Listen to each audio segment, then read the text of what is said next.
आएगा, और ये जरूर आएगा। हम मजदूर साथियों का यही दृढ़ संकल्प है और इस संकल्प के साथ जो है हम लड़ रहे हैं। और हम धीरे धीरे, अरे हम कछुए की चाल से चल रहे हैं, खरगोश की चाल से नहीं चल रहे हैं, कछुए की चाल से चल रहे हैं। लेकिन हमने ही कहानियों में पढ़ा है कि कछुआ ही जीतता है अंत में, तो अंत में हम लोग ही जीतेंगे, मंजिल तक हम लोग ही पहुंचेंगे, यह तय है। तो हम लोग लड़ेंगे। जो देख रहे हैं कि कितनी विषम स्थिति है यहाँ पर, एक मजदूर हम लोग तो डेली सामना करते हैं मजदूरों का। कुछ दिन पहले ही मैंने देखा कि एक मजदूर जो है साथी, उनको जो है वो 4-6 महीना पर से जो है गिर गए और उनको मरा हुआ जानकर जो है ठेकेदार और जो मालिक है दोनों छोड़ के भाग गया। और उस आदमी के पास जो है ना पैसा था इलाज कराने के लिए, और ना उसको कोई उठा करके उसको बैठाने वाला था। कोई राहगीर आया तो उसको उठाकर बैठाया, और रात में जो है वह बिना इलाज करवाए ही जो है वो सोया बेचैन होकर के, और सुबह फिर जो है कमाने के लिए वह आदमी चौक पर खड़ा था।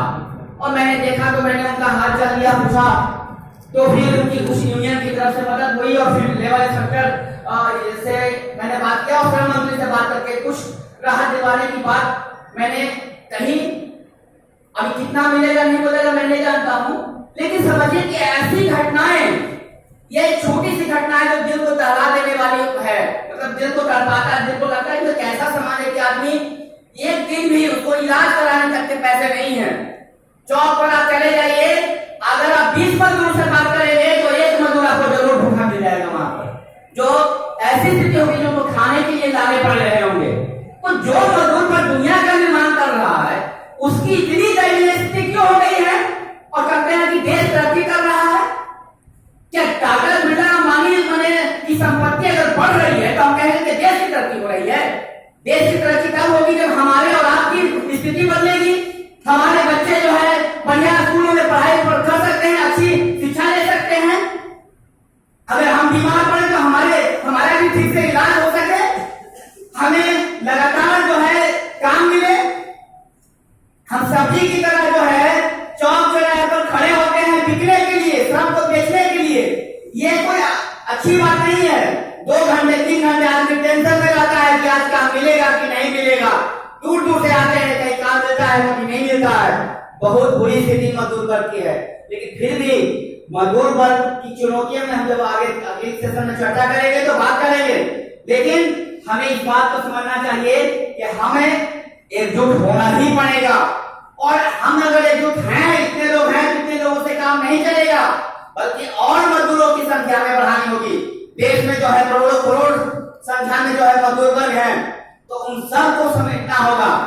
और हम तभी युद्ध कर सकते हैं जब इस देश की जो आधी आबादी है महिलाएं, ये हमारे लिए बहुत ही जो है दुखदायक स्थिति है कि देखिए हॉल में एक भी महिला मजदूर या कोई भी महिला नहीं है हमारे बीच। क्या सोचते हैं कि बिना क्रांति बिना महिलाओं के हो जाएगा सहयोग के? आपका घर बिना महिलाओं के सहयोग से चल पाता है क्या? आपके घर में अगर महिला नहीं हो तो आपको खाना नहीं मिलेगा, आप चल कुछ कर नहीं पाएंगे। तो आप एक टांग पर खड़े होकर नहीं आंदोलन लड़ सकते हैं, आपको दोनों टांग पर खड़े होकर लड़ना होगा। दोनों टांग है स्त्री और पुरुष, समाज स्त्री और पुरुष दोनों से चलता है। देश अगर आजाद हुआ तो स्त्री और पुरुष दोनों से हुआ। तो अभी भी ये बहुत बड़ी चुनौती है हमारे सामने कि हमारे बीच जो है महिलाएं नहीं है। कंस्ट्रक्शन वर्कर में तो महिलाएं काम करती हैं, चौक पर भी कुछ महिलाएं रहती, बहुत ज्यादा नहीं रहती, कुछ तो रहती हैं। या हमारे आसपास हमारे घर में तो महिलाएं हैं, उन्हें भी तो शिक्षित करने की जरूरत है, उनको भी तो क्रांति इस राह पर लाने की जरूरत है। अगर हम उनको इस आंदोलन में शामिल नहीं करेंगे, वो अगर आगे नहीं आएंगे तो हमारी लड़ाई अधूरी रहेगी और हम नहीं जीत सकते हैं इस लड़ाई को।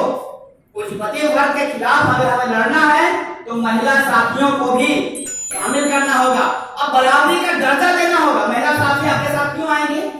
क्यों आपके साथ आएंगे? अगर आप घर में महिलाएं देखती हैं कि आप उनको गाड़ी लेकर बात करते हैं खाना बनाने के, उनको एक परमानेंट मान लेते हैं कि स्त्रियों का ही खाना बनाना काम है। जरूरी नहीं है। आप जिस दिन काम पर ना जाए, फ्री रहे, आप भी खाना बना दीजिए, आप भी खाना बनाइए, कभी सब्जी काट दिए, कभी बर्तन मार दीजिए।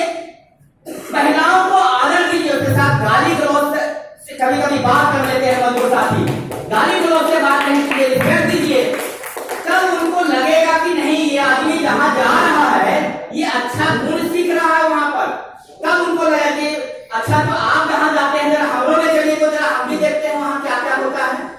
तब महिलाएं आएंगी आंदोलन में, इस हॉल में भी आएंगी, आपको लग रहा है कि अरे आए तो अच्छा लगा तो इतना कुछ सीखे, क्या महिलाओं के साथ ऐसा नहीं है?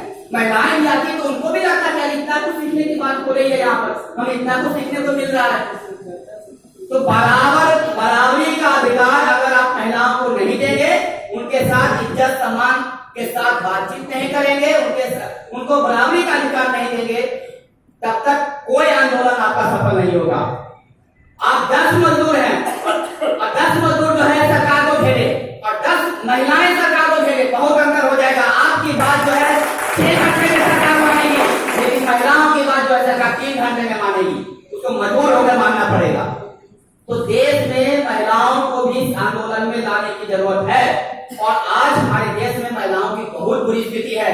साथी आदित्य कमल ने जो है बातें कही उसको समझिए कि मणिपुर में एक महिला को माने युद्ध तो हो रहा है, ठीक है युद्ध हो रहा है, तो समुदाय में लड़ रहे हो, लेकिन महिलाओं को क्यों हथियार बना रहे हो? महिलाओं को इज्जत मतलब उसको नंगे करके घुमाए, उसके साथ बलात्कार करे सामूहिक, तो वो सोचा जाता है कि अच्छा उसका इंसल्ट हो गया। महिलाओं का शरीर किसी का इंसल्ट क्यों हो जाता है? वो इज्जत का मामला क्यों बन जाता है? वो शरीर है, जैसे आपका शरीर है, हमारा शरीर है, तो उसको भी उस भाव से ही देखिए, उसी ढंग से मतलब उसका एक कीजिए।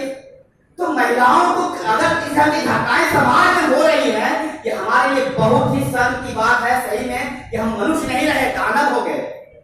तो हमें दानव से मानव बनना है और लोगों को भी बनाना है, मजदूर साथियों को भी बनाना है, मजदूर लोगों को समझाना है कि और ऐसी घटनाएं होती हैं तो खड़े होने चाहिए। अपने घर की महिलाओं को ये घटना बताइए, मणिपुर वाली घटना।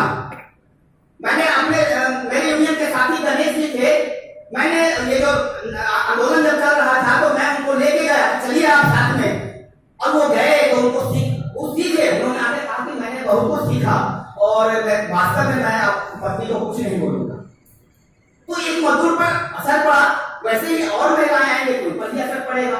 तो मैं इतना ही कहूंगा कि महिलाओं की भागीदारी जो है ये बहुत जरूरी है और बाकी चीजों से हमें निकलिए। हिंदू मुस्लिम सिख ईसाई, हमारी सच्चाई यही है कि हम एक मनुष्य है, हमारा खून एक है और मनुष्य का ही रिश्ता है। और ये वर्ग में विभाजित समाज है, जैसे एक वर्ग पूंजीपति है, दूसरा वर्ग मजदूर है।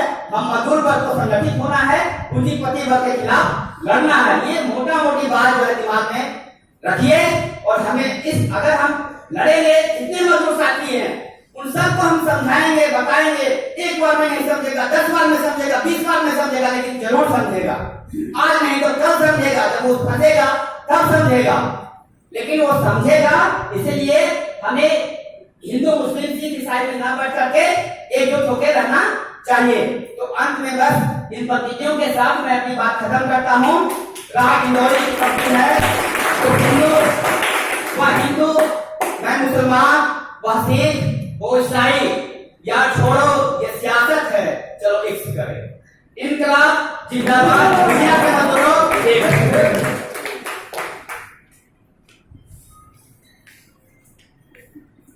सब करो।